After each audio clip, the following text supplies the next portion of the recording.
Hello dear students, I hope आप सब लोग स्वस्थ हैं और सेफ़ हैं इस लॉकडाउन में। और उम्मीद करते हैं कि आप लोग पहले के वीडियोस देख के उन वीडियोस से अपने नॉलेज को अपग्रेड कर रहे होंगे और जो आपका सिलेबस 4th यूनिट का रह गया था उसको कवर कर रहे होंगे। तो अभी तक हमने 3 वीडियोस में कस्टम ड्यूटी क्या होती है, उसका इंट्रोडक्शन, उसकी हिस्ट्री और बेसिक समुद्री इलाके, टेरिटोरियल वाटर जिसमें नॉटिकल माइल्स, इन सब पे चर्चा की थी। हमारे नेक्स्ट 4th वीडियो जो आज का है, इसमें हम ये बताएंगे कि क्या ड्यूटी होती, किस तरीके की ड्यूटी होती हैं, किस रेट पे ड्यूटी हम उन गुड्स पे लगाते हैं और किन गुड्स पे किस तरह की ड्यूटी लगती है। इन शॉर्ट, सिंपल भाषा में अगर हम कहें तो किस किस टाइप पे कैसी कैसी ड्यूटी अमाउंट चार्ज किया जाता है अंडर कस्टम और उस पर कौन सा रेट लायबल होता है। सबसे पहले इसको 3 पार्ट्स में हमने डिवाइड किया है। पहला, जब हम स्पेसिफिक क्वांटिटी के बेसिस पे कहते हैं, ठीक है, यानी कि अगर कोई गुड्स के एक पर्टिकुलर क्वांटिटी है तो हम उसके बेसिस पे ड्यूटी चार्ज कर देते हैं। सेकंड, वैल्यू के बेसिस पे करते हैं, वैल्यू के गुड्स के वैल्यू के बेसिस पे करते हैं। और ब्रैकेट में जो ये एड वैलोरम ड्यूटी है, एड वैलोरम ड्यूटी का मतलब ही होता है बेसिकली जब हम किसी भी चीज़ के प्राइस के अकॉर्डिंग उस पर हम ड्यूटी चार्ज करते हैं। स्पेशली रियल एस्टेट के केस में बहुत होता है, या प्रॉपर्टी केस में, जितनी प्रॉपर्टी उसके अकॉर्डिंग हम लगाते हैं उस पर टैक्स। तो यहाँ पे उसको 2 पार्ट्स में डिवाइड किया गया है एड वैलोरम ड्यूटी को, जो कि वैल्यू बेस्ड होती है। सबसे पहला, जब ड्यूटी सेम रेट पे चार्ज हो, और दूसरा जब वो डिफरेंट रेट पे चार्ज हो। और डिफरेंट रेट पे चार्ज में भी जो भी रेट ज़्यादा होगा हम लोग उस रेट को फॉलो करेंगे ड्यूटी चार्ज करने में। नेक्स्ट है आपका वो गुड्स जिस पे ड्यूटी लागू नहीं हो सकती है, यानी कि वो गुड्स जिस पे ड्यूटी लगेगी ही नहीं, उसके भी अपने कुछ क्लॉज हैं जो कि अंडर क्लॉज बी वो मेंशन किए गए हैं। उसके बाद कस्टम में एक बहुत ही इंपॉर्टेंट पार्ट होता है, that is called taxable event. और टैक्सेबल इवेंट सिर्फ कस्टम में नहीं, जीएसटी में भी और टैक्स में कई बार ये आता है, इसका जिक्र होता है कि व्हाट इज़ कस्टम इवेंट, कि क्या इवेंट होता है जिसके बेसिस पे हम लोग ड्यूटी या टैक्स चार्ज करते हैं। तो उस इवेंट को, उस समय को ही हम टैक्सेबल इवेंट कहते हैं। तो लिखा हुआ है इसमें, जैसे कि आप देख सकते हैं कि टैक्सेबल इवेंट कस्टम में वो होता है जब भारत में सामान आया, importation of goods into India, यानी कि सामान भारत में आया, या फिर exportation of goods from India, Bharat से गया। तो जैसे ही भारत में सामान आया इम्पोर्ट के केस में, और एक्सपोर्ट के केस में भारत सामान गया, वही समय को हम लोग टैक्सेबल इवेंट कहते हैं। इम्पोर्ट के केस में जैसे मैंने अभी आपको बताया था कि जो टैक्सेबल इवेंट होता है वो इम्पोर्ट और एक्सपोर्ट दोनों केस में होता है। अब हम लोग बात करेंगे कि टैक्सेबल इवेंट इम्पोर्ट के केस में कैसे लगता है। तो सबसे पहले, इन case of goods clear from home consumption, goods home consumption के लिए यानी कि खुद के कंजम्पशन के लिए जब हमें चाहिए होता है तभी हम सामान इम्पोर्ट कराते हैं, क्योंकि हमारे पास वो सामान नहीं है, हमने दूसरे देश से वो सामान मंगाया। तो उस केस में जब वो सामान हम जिस समय वो रीच करेगा, इसीलिए इसका हाईलाइटेड कर दिया गया है, being reached at the time. तो जब गुड्स रीच करेगा कस्टम बैरियर में, यानी कि जो भारत की सीमा है उसमें जैसे ही वो गुड्स आएगा, तो बिल ऑफ एंट्री, कि हमें एंट्री के लिए जो बिल हम वो दिखाएंगे होम कंजम्पशन के लिए, वो फिल हो जाएगा, उसको फाइल किया जाएगा। ये तो बात हुई इम्पोर्ट की, कि जब हम सामान मंगाते हैं अपने कंजम्पशन के लिए। अब जब हम सामान बाहर भेजते हैं, एक्सपोर्ट करते हैं, तो एक्सपोर्ट जैसे ही हमारे देश की सीमा के बाहर, मैंने कल आपको लास्ट स्लाइड में बताया भी था और लास्ट वाले वीडियो में मैंने आपको मेंशन भी किया था विद डायग्राम, कि गुड्स टेरिटोरियल वाटर की एक रेंज होती है नॉटिकल माइल्स के बेसिस पे, कि 2 रेंज के बाद जब वो एक लिमिट क्रॉस कर जाता है तो हमारे टेरिटोरियल, यानी कि हमारे जो भारत की सीमा है, हमारे जो देश की सीमा है, वो क्रॉस कर देती है।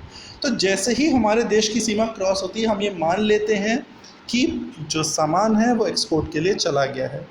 लेकिन सेकेंड पॉइंट बहुत ध्यान से समझिएगा, अगर शिप सिंक हो जाता है विद इन टेरिटोरियल वाटर, यानी कि जो अभी भारत की सीमा ख़त्म नहीं हुई, ठीक, और शिप अगर सिंक हो गया, तो उस एक्सपोर्ट को कंप्लीट नहीं मानेगा।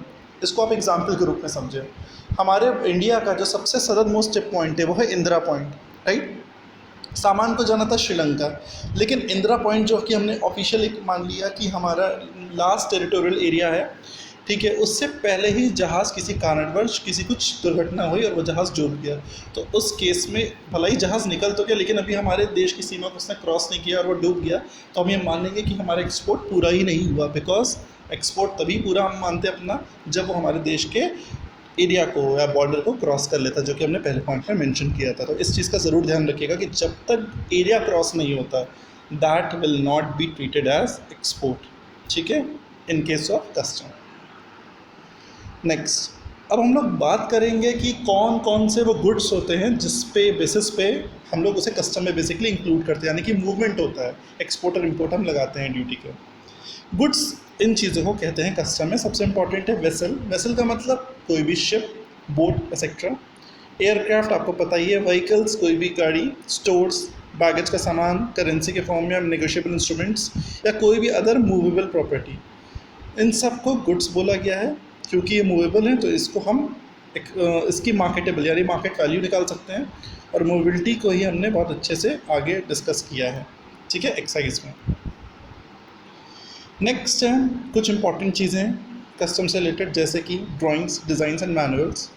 ड्राइंग्स, डिज़ाइन, मैनुअल ने बोला कोई भी गुड जो इंक्लूड करता है मूवेबल प्रॉपर्टी, वो दिखी जा सके, टैंजिबल हो, मूवेबल आर्टिकल हो, बैगेज, पोस्टल प्राइस, कार्गो, मतलब आप उसको मूव कर सके, शिफ्ट कर सके, तो ड्राइंग वाइंग को भी हम लोग गुड्स में कंसिडर करते हैं, ठीक है ना। इसमें हमने एक केस दिया है सीमेंट कंपनीज लिमिटेड का। ओके, कन्वेंस नेक्स्ट टॉपिक है हमारा। जैसे मैंने अभी बताया था कि गुड्स किस फॉर्म में, तो इन कन्वेंस के, इन मोड ऑफ ट्रांसपोर्टेशन के थ्रू हम लोग सामान ट्रांसफ़र करते हैं। सबसे पहला है वेसल, जैसे मैंने आपको बताया शिप और बोट्स, एयरक्राफ्ट बाय एयर, और व्हीकल कोई भी हो सकता है आपका, बाय रोडवेज और बाय रेलवेज। और जैसे मैंने बोला ही था आपसे पिछली स्लाइड में, व्हीकल का यहाँ पे मतलब लिखा हुआ है कि व्हीकल मतलब कुछ भी जो कि ज़मीन पे या रेलवे व्हीकल को भी हम इंक्लूड कर सकते हैं, जो कि ट्रक्स में होता है, ठीक है। Next, duty to be paid on goods, derelict, jetsam, flotsam, break etcetera. इन शब्दों से पहली बात तो घबराने की ज़रूरत नहीं है, क्योंकि आई नो जैसे ही आप स्टूडेंट्स से ये शब्द सुने होंगे आप कह रहे होंगे ये क्या सी चीज़ आ गई। तो ये बहुत ही टेक्निकल वर्ड्स हैं और इन सब का शब्दों का अपना मतलब होता है। बेसिकली ये आपके उस कंडीशन से रिलेटेड है कि जब अगर आपका सामान जा रहा है, कोई प्रॉब्लम आ गई, तो उस केस में क्या होगा। लिखा है देखिए जैसे फर्स्ट पॉइंट में कि all goods derelict, jetsam, flotsam and drag bought to India shall be dealt with as if they were imported in India, ठीक है, इंपोर्ट करने की बात कर रहे हैं। तो क्या होगा, ड्यूटी लगेगी कि नहीं लगेगी, ड्यूटी इम्पोज होगी कि नहीं होगी, इन सारे गुड्स को, इन सारे टॉपिक्स को हम लोग नेक्स्ट स्लाइड में ज़्यादा क्लियरली पढ़ेंगे। देखिए, सबसे पहले डिरेलिक्ट का मतलब दिया गया है। डिरेलिक्ट मतलब कोई भी कार्गो वेसल जो कि सी में डूब गया और अब उसके वापस आने की, मतलब उसकी गुंजाइश को ख़त्म हो चुकी है, दैट इज़ कॉल्ड डिरेलिक्ट। जेटसन, जो भी गुड्स हुए हैं जेटसन, उसको वेसल से बचाया गया डूबने से, मतलब जो भी थोड़ा बहुत, जो भी जितना भी सामान हम बचा सके डूबने से, उसको हमने बचा दिया, दैट इज़ जेटसन। फ्लोटसैम, जो सामान हमने बचाया उसको हम लोग किसी तरह से समुद्र से लाए, फ्लोट करते मतलब तैरते हुए या बचाते हुए लाए।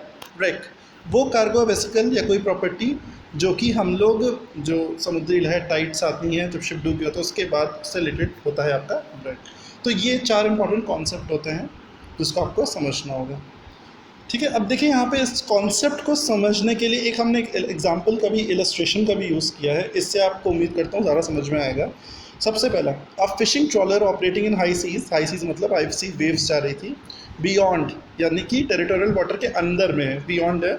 उन्होंने देखा कि बीच समुद्री उसमें शिप डूब रहा है और जेटसैम लाया गया और फ्लोटसैम से वो सामान भारत में लाया गया, along with fish caught by it, जो भी फिश से कॉट की थी। तो फ़िश को इंटेंशनली लाया गया है, ऐसा तो है नहीं कि वो गलती से आ गई, वो लाई गई हैं, तो वो इंटेंशनली लाई गई है, इसलिए उस पर कस्टम ड्यूटी लगेगी भारत में। जेटसैम एंड फ्लोटसैम को भी लाया गया है, उन पर भी कस्टम ड्यूटी लगेगी जिस तरीके से फ़िश पे लगी है। तो बेसिकली कहने का मतलब यहाँ पर यही है कि जो चीज़ अपने बाउंड्री में होती है और जो चीज़ लाई गई होती है उस पर हम लोग इम्पोज करते हैं कस्टम ड्यूटी को। आज का ये हमारा टॉपिक जो था, आई होप आप लोग को समझ में आया होगा। अपनी राय ज़रूर दें कमेंट सेक्शन में, और कोई भी सोल्यूशन आपको, कोई भी पॉइंट, कोई भी चीज़ जो आपको नहीं समझ में आई हो या आपको लग रहा हो कि ये इसका ये मतलब भी हो सकता है, तो आप मुझे कॉन्टैक्ट कर सकते हैं। Thank you so much.